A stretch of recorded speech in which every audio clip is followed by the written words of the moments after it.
તમે જોઈ રહ્યા છો ઈટીવી ભારત. નજર કરીએ આજના મહત્વના સમાચારો ઉપર. પીએમ મોદી હાલ કેરળના પ્રવાસે છે, ત્યારે ત્રિશુરના ગુરુવયુર કૃષ્ણસ્વામી મંદિરમાં તેમને પૂજા કરી હતી. મંગળવારે કર્યો હતો ભવ્ય રોડ શો. પીએમ મોદીએ કોચીમાં કહ્યું, દરેક રાજ્ય વિકાસની દિશામાં મહત્વપૂર્ણ ભૂમિકા ભજવી રહ્યું છે. મહુવા મોતરાને સરકારી બંગલો ખાલી કરવા માટે ફરી નોટિસ મોકલાઈ. ગયા મહિને લોકસભામાંથી કરવામાં આવ્યા હતા નિષ્કાસિત.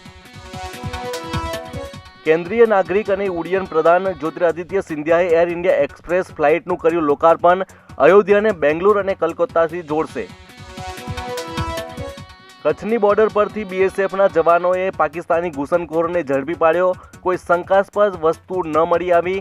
વધુ તપાસ હાથ ધરાઈ.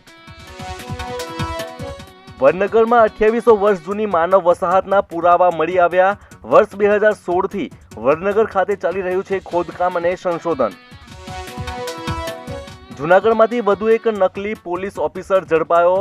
પોલીસની ઓળખ આપીને રોફ જમાવતા ગુનો દાખલ થયો. પોલીસે વધુ તપાસ હાથ ધરી. રાજકોટમાંથી ચણાચોર ગરમ એટલે કે દાબેલા ચણાનો 5 ટન કરતાં વધુ અખાદ્ય જથ્થો ઝડપાયો. ફૂડ વિભાગની ટીમે જથ્થાને કર્યો સીઝ.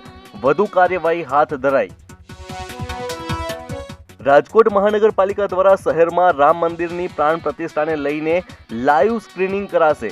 તમામ વોર્ડના જાહેર માર્ગો ઉપર શહેરીજનો માટે એલઈડી સ્ક્રીન મૂકવામાં આવશે. ટ્રેડિંગના સપ્તાહના ત્રીજા દિવસે એટલે કે બુધવારે શેર બજાર ભારે ઘટાડા સાથે લાલ નિશાનમાં થયું બંધ. નબળા વૈશ્વિક સેન્ટિમેન્ટ અને એચડીએફસી બેંકની મંદીના કારણે બુધવારે બેન્ચમાર્કમાં તીવ્ર ઘટાડો થયો. તો આ હતા આજના મહત્વના સમાચાર. વધુ સમાચાર જોવા માટે લોગિન કરો www.etvbharat.com.